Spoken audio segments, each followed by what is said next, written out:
এবার ওমের বাবার কথা মতো বৃষ্টির খোঁজ করতে গিয়ে ওমের হাতে ধরা পড়ল মনোহর। হ্যাঁ বন্ধুরা, সাথী ধারাবাহিকের দুর্দান্ত এই পর্বে আমরা এমনটাই দেখতে পারবো। এই ধারাবাহিকে আগামী পর্বে দেখা যায়, ডাক্তারবাবু যখন ওমকে জানায় বৃষ্টির ব্লাড স্যাম্পেলটা নষ্ট হয়ে গেছে, তখন ওম ডাক্তারবাবুকে বলতে থাকে, আমার মনে হয় ভগবানও চায় না ওই রিপোর্টটা আমার হাতে পৌঁছক, কারণ ওই রিপোর্টের আমার জীবনে আর কোনো প্রয়োজন নেই। তাই আমিও ওই রিপোর্টটা হাতে পাওয়ার আর কোনো চেষ্টাই করব না। অন্যদিকে ওমের বাবা মনোহরকে বৃষ্টির ছবি দিয়ে বলতে থাকে, একজনের খোঁজ তোমাকে করতে হবে। যা দেখে মনোহর বলতে থাকে, এই মেয়েটা, এইটা সেই মেয়েটা ওই দিন রাত্রে যে আমাদের হাত থেকে পালিয়ে গেল। এই শুনে পিসেমশাই বলতে থাকে, হ্যাঁ, ওর নাম সুমেধা, সুমেধা ব্যানার্জি। ওকেই তোমাকে খুঁজে বের করতে হবে। ও এখন আমাদের ভয়ে কোথাও গিয়ে লুকিয়ে রয়েছে।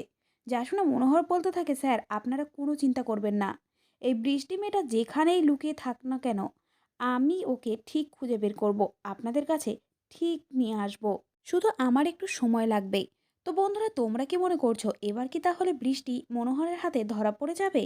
কমেন্ট করে জানাতে পারো তোমাদের মতামত, এবং আমাদের আপডেটটি ভালো লাগলে ভিডিওটিতে একটি লাইক দিয়ে চ্যানেলটি সাবস্ক্রাইব করে রেখো।